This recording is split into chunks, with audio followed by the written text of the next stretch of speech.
non lépp gëm-gëm la woon rek lépp gëm-gëm la woon parce que gëm-gëm moo lay may fit quoi ak liggéey parce que boo liggéeyee da ngay gën a gëm sa bopp.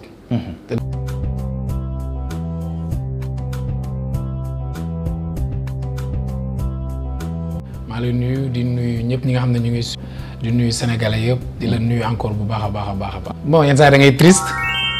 bon yenn saa yi da ngay fier aussi waaw parce que moment boobu noonu amoo calcul. xamoo lan moo lay xaar da ngay nekk ci affaire bi à 100% xam nga sa fugg moo lay yóbbaale ak amour bi ngay am pour hip hop mais yow hip hop bi ngay def noonu en tant que tel sax xamoo woon lan la parce que bëgg nga ko rek. donc loolu dalay marqué bu baax. ngay sensation boobu noonu pour nga yenn saa yi da nga koy manqué quoi. yenn saa yi da nga koy manqué su ma koy xalaat daal loolu la may def parce que dafa nekkoon ay moments yoo xam da ngay léger quoi. bëri woo woon ay responsabilités xam nga. voilà t'étais là disponible chaque instant da ngay nekk ci mbedd bi di rap. pour dégg am na kuy rap nga dem ne da ngay rap ak moom et cetera et cetera. gars yi tamit topp la xam nga ñoom tamit même énergie bi. gëm yow li ngay def fekk dara xew fa woon.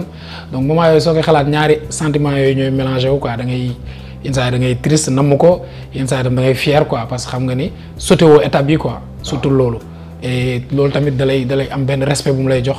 parce que ñu bëri fekkee nañ ko quoi. dalay delloo tam ci lépp fii la ñu fekk bi rek. fii la ñu fekk Saay Faye c'était pour aussi gars yi bàyyi ma xel parce que bés ni ki tey presque bind naa ko woon à 80% ba may ñëw ci Saay Faye maa ngi doon job sama projet normal après instant boobu noonu ak bëgg freestyle bëgg battle parce que man. au départ dama foogoon ni rap loolu la quoi. ay battle taxaw woon na ni. koo jàkkaarloo yaa ko dàkk rap affaire loolu laa mosoon jàpp au départ c'était pas trop ça amoon na boo yoo xam ne ñooñu ko dàkkoon fuuf. mais ni ma ko gëmee woon peut-être moom moo ma indi ba fii quoi. parce que ñu dañ doon dem di batal ak ay booy yenn saa yi ñuy def ay nan lañ koy wax ay waaye rim yi di niroo rek te muy gudd rek xam nga nan la koy waxatee si rap Sénégal. kii non comme booy rimee rim bi moo bi ba mu niroo teg quoi. am na gars am na nu ñu koy waxee Sénégal. tur bi laay fàtte dina ñëw peut-être dina ñëw. oh xaaral gars yi na lañ ko doon wooye fàtte naa quoi. mais ñoom lañ doon njëkk a gis ñu koy def. ñoom lañ koy njëkk a gis ñu koy def fekk ça veut dire que ñoom ñoo ñu rawoon quoi mais teewul ñun dañ jàppoon ni dàquñu ñu ko quoi. après dañ doon jàng di continuer di jàng ba après da ngay taje gars yi sax si Saay Faye mu leer na ni yow. yaa ngi avancé quoi mais avancement bi sax doo ko gis parce que yow yaa ngi focus ci benn genre rêve benn genre egg fenn fii quoi. ba yow doo li lay wër yëpp doo ko gis. lenn rek ngay gis mooy voilà bëgg nga rap te am na foo bëgg mu yeggale la nga ànd ak moom di dem rek. loolu la ngay gis xamoo fan ngay dem rek. fugg quoi ak gëm sa bopp surtout. waaw man je pense que man samay départ loolu moom ma may force quoi. loolu laa doon gën a remarqué ci yow. c'était pas benn fugg bu extraordinaire. waaw c'était pas benn gars boo xam ne xamoon na affaire yi bu baax a baax déedéet. bon ça s'explique parce que nan laa ko mën a expliquer parce que instant boobu tamit maa ngi woon si diggante bàyyi jàng bi ak war a tam def dara quoi nga nekk taaw am gars yi di la xoolee benn bëtu waa kii léegi dafa dof neen day rap léegi bandi la wala xamatul lu muy def si àddunaam donc te fi ngay nekk noonu waa amour lay tout mais nekkatul foo quoi. parce que il faut que nga wan gars yi que ni lii nii am na loo si séntu quoi. waaw xëy na loolu moo taxoon da nga doo ci am envie yenn reetaan yu bëri wala da nga ciy sérieux de trop. xëy na loolu kese la woon mais c'était pas que nit ki moo sérieux wala dara non la woon. gis nga tey bañ koy commencé c'était pas pour rek def benn projet kese. nuyoo la woon. liggéey bu ñu dencoon la aussi.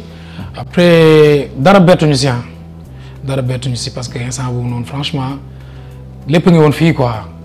parce que ñu doon bind son yi. xamoon nañ man nag yàlla may na benn affaire déglu woon naa presque rappeur Sénégal yëpp te ba léegi damay déglu presque ñëpp. ok déglu woon naa gars yi ñi nga xam ne ñooñu ci jiitu mag yi grand yi ba ci rapajo booy bëri xam naa leen en tout cas ñi ma si xamul bëriwul de. ba léegi ñi ma si xamul bëriwul. loolu moom dama la koy confirmer quoi parce que man mélomane laa. après boo dugg ci benn affaire tamit il faut nga xam ñi ci nekk quoi. waaw loolu nag moo ñu permettre ñu sentiroon ni amoon na benn différence bu ñu mën a apporter tamit. après mooy côté surtout waxal sa bopp bi. parce que au début à chaque fois les gars disaient que ouais moom boppam rek son yëpp ego trip la yenn saa nga def benn thème si sa bopp sax ñu foog da ngay ego trip. waaw xam nga ba léegi sax ñu bëri xel boobu la ñuy am. après.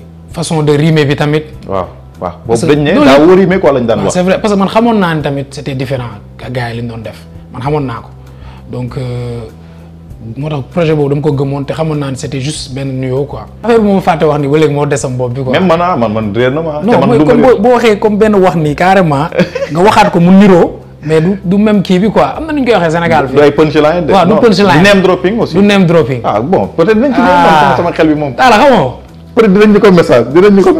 mais gars yi nañ ko xam si internet bi. waaw dañ ñu ko booyee di non du cax day. non am na nu ñu koy wax en français. am na gars non si fii Sénégal am na nu ñu koy waxee. bon dina ñëw bopp bi. ñu dem non lépp gëm-gëm la woon rek lépp gëm-gëm la woon parce que gëm-gëm moo lay may fit quoi ak liggéey parce que boo liggéeyee da ngay gën a gëm sa bopp. te da ngay gën a wóolu li ngay def quoi. loolu kese la woon on n'est pas nekkuñu woon ay booy xam dañ daan gis affaire yi am fu mu yem rek ñun ñu jël suñu objectif yemale ko fi affaire yi yemoon dañ gëmoon ne affaire yi mënoon na changer quoi. loolu lañ mës a gëm. donc loolu moo doon waral ngay gis benn affaire benn challenge boo xamante ni gars yi duñ ko sax xalaat. nga ne da nga koy def loolu moo ko doon indi. bon finalement li xew na si mais bëggoon nañ ko nag trop. waaye yàlla baax na quoi. mi ngi sa xel ba léegi. waaw lu ko raw comme Abdoulaye Wade lu ko raw liggéey la rek fii moom dara métti fi liggéey rek a métti. wala àdduna moo demee noonu yow yaa ngi nii par exemple jóge nga feneen ñëw fii xam nga xëy na ay yaa ngi ñaan yàlla dem fu raw fii. je sais pas wala nga am sa yëfu bopp. tu vois donc depuis André c'était maanaam affaire de famille la woon quoi André suñu mag la. maanaam ñun André sax bokk na si ñi nga xam ne ñoom ñoo ñu doon nëbbu quoi ba ñuy fàq suñu gaale wala genre demee noonu.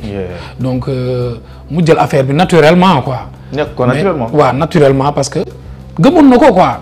xam nga ba tey sax léegi mu yor ko normalement mais affaire day dem ba benn moment day am leneen lu muy laaj du nekkati affaire de famille kese wala affaire de xarit wala affaire de liggéey lay nekk. ak professionnalisme après si la buuba ñëw.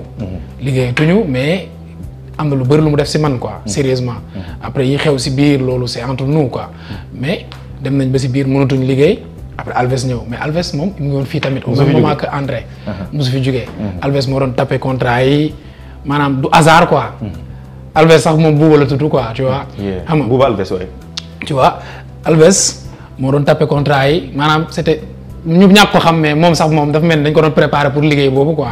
donc après affaire dem ba mujjee ci loxoom. parce que ñun ñëpp on était 5. mais 4 yëpp dem nañ ñu ngi France. moom Alves rek a fi des. tu vois ba affaire yi moom mujjee ci loxoom. te moom rek a dëkkuloon Grand Yoff quoi ñun ñëpp Grand Yoff lañ dëkkoon suñ benn xarit la Alves nekkoon ñoom ñaar ñoo bokkoon classe léegi Alves noonu naturellement muy ànd ak ñun di tapé ay contrat affaire yooyu ñu jël ko moom tamit. bu ñu dem concert ànd ak moom noonu ba nit ñi demee ba liggéey bi arrêté ak buuba moom tam mu jëlaat en comme continuer liggéey bi quoi. Teel a Kañ mooy nekk sama projet boo xam ne moom laa gën a ne laa ko mën a expliquer en fait Teel a Kañ ba mu koy annoncé. fekk bindu ma woon sax texte yu bëri. moo nekk projet boo xam ne genre moo ma gën a nan laa ko mën a expliquer du moo ma gën a sonal sax mais moo ëppoon pression quoi. parce que da nga waroon confirmer. voilà parce que non du loolu sax mais parce que dama waroon pare projet bi tu vois joxe nañ date parce que man gars yi dañuy toog dañ naan non dip il faut nga teg ko pression wala il faut nga kii ko. daal mën a buuba ñu waxtaan après mu ne ma nañ jël date noonu rek man tam ma dëgër fi rek jël date après si lañ nekk studio am na son yi ba si jour bi muy génn maa ngi enregistré.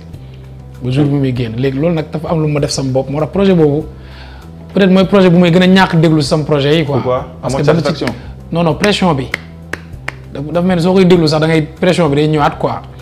parce que c'est un bon album. ouais parce que pression bi la. waaw amul pression daa am lu muy def si nit quoi. ok voilà pression bi moo nekk si après tu te dis que waaw même boo amee pression di nga def album bi te dafa war a jaar yoon et tout. te jàpp nga date. jàpp naa date. noonu ñu nekk si ba mu génn mais boo dégluwaatee bu baax am na son yoo xam ne dafa am problème mu mixage. boo xoolee projet boobu ak yi mujjee. qualité mix yi sax du bokk. yenn affaire yu bëri da ngay sentir ni wëy bi gën nañ ko defaraat. affaire yu bëri si la defaroo nag. peut-être loolu moo nekkoon point positif bi quoi.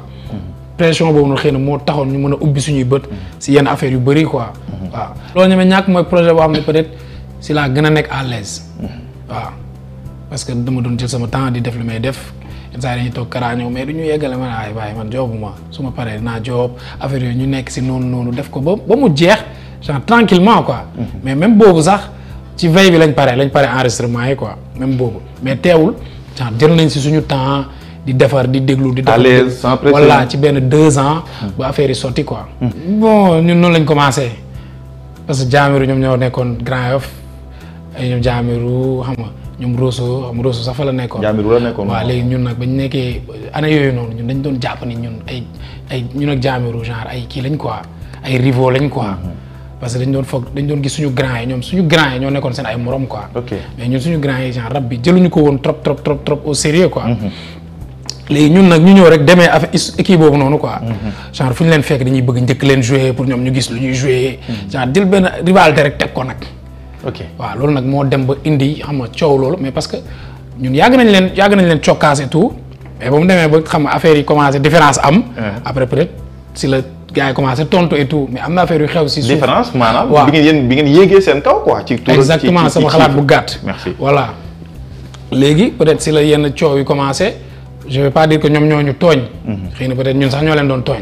mais c'était pas méchant parce que affaire koñ la. daa si hip-hop aussi. voilà daa si hip-hop affaire koñ la woon mais voilà loolu la quoi mais c'était pas jëlewuñu ko woon nenn. et ça s'est passé naturellement. jëlewuñu ko woon nenn dañ ko jëlee woon comme rivalité boobu ah. waaw noonu ba keroog tamit ñuy xam ni que lii ndekete du sax lii sax du woon problème quoi affaire rap la rek. waaw après voilà ñu jàll. Sénégal moo baaxawee loolu quoi ñaari nit bu ñu demee ba tey yow boo doon jaay café sax am keneen kuy jaay café sa côté sax rivalité mun na fa am. foog nga ne sama café gën a léegi moom nag yàlla dafa def moom moo njëkk a fël si ñun. suñu génération. xam nga man dama ko doon déglu normal xam nga di ko gis sur scène mu jouer en live affaire yooyu indi ay carte sécurité affaire yooyu ma ne kon rap bi am na ñu ko jël ba mu sérieux wee nii quoi. xam nga après ñun tam ñu def suñu liggéey di bind suñu ay son. ci affaire bi tamit pour wane ni tam man maa fi mën wala genre demee noonu. xam nga après noonu ba affaire yi tamit commencé balancé wu rivalité day am gars yi bëgg a xam kan moo mën ak yu demee noonu. ñu koy werantee di ko werantee après loolu mooy jur. rivalité ko coow quoi. moo koy jur parce que ki raw du bëgg ki mu raw fekk si ko. léegi ki la raw yow boo ko rawee moom tam day bëgg yow tamit roppi la loolu rek mooy jur. ay rawante la woon jamono loolu rek a koy jur fii coow rab boo fi dégg loolu moo koy jur. dafa nekkoon ay rawante seen. kese loolu kese moo koy jur. mais je parce que yow koo xam ne yaakaaroo doo ko faale. non camouflé wuñu nga ak man ak moom amuñu problème quoi sincèrement comme nit ak nit tey buñ daje woon fii nii duñ mës a coow duñ dajoon fii duñ mës a coow. depuis loolu mosoo leen daje fenn. non mës nañ daje yàgg nañ daje bëri na. soo wante loolu bokk nañ avion gars yi photo yaa ngi fii bokk nañ fi ay concert daje nañ fii maintes fois xam nga après am na yoo xamante ni tamit peut-être xëy na mooy loolu affaire ci suuf la mais y a rien de personnel y a rien de personnel et puis du nit yooyu noonu quoi moom amul problème xam nga rab bi la rek mais au fond amul problème li mu la mën a résumer daal mooy loolu quoi tant que am na kenn ku rawoon keneen ñëwaat rawaat keneen ainsi de suite noonu lay demee dinañ ñëwaat force keneen ki day bëgg xëccaat morom bi am loolu kese la dinañ ñëwaat mais au fond je peux pas te dire que non lii moo commencé lii et puis même du sax am sens quoi parce que force day am rivalité boobu mënul ñàkk